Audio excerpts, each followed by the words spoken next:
Welcome to our channel. Today we how to register with Capital One for a credit card account step by step clearly.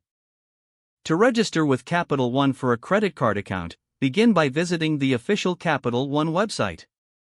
On the home page, locate the Sign In button at the top right corner. Click on the Sign In button to access the login page. Since you are creating a new account, look for the Set Up Online Access link below the login fields. Click on the Set Up Online Access link to start the registration process. You will now be directed to a new page where you need to enter your personal information. Fill in your first name, last name, and date of birth in the provided fields. Next, enter your Social Security number or individual taxpayer identification number. Select your mailing zip code to help verify your identity. After entering your information, click the Continue button. Follow the prompts to create a username and password.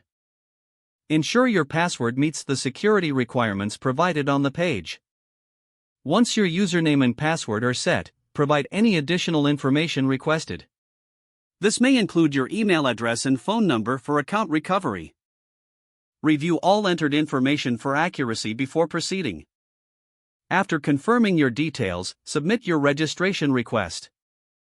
You should receive a confirmation message indicating your registration was successful.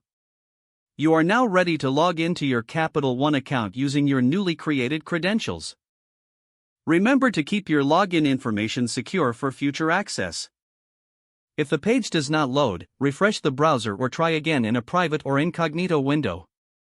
Make sure you are using the correct email address, then retype it carefully to avoid small typos.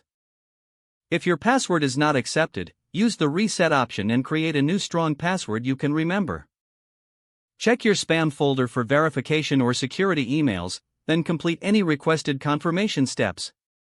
Enable two-factor authentication if available to improve account security and reduce unauthorized access risk.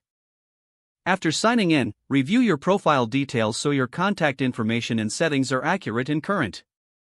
If you see an error message, note it down and try again after restarting your device and internet connection. Log out when you finish, especially on shared devices, to keep your account and payment information secure. If the page does not load, refresh the browser or try again in a private or incognito window. Don't forget to like this video and subscribe to our channel for more step-by-step tech guides.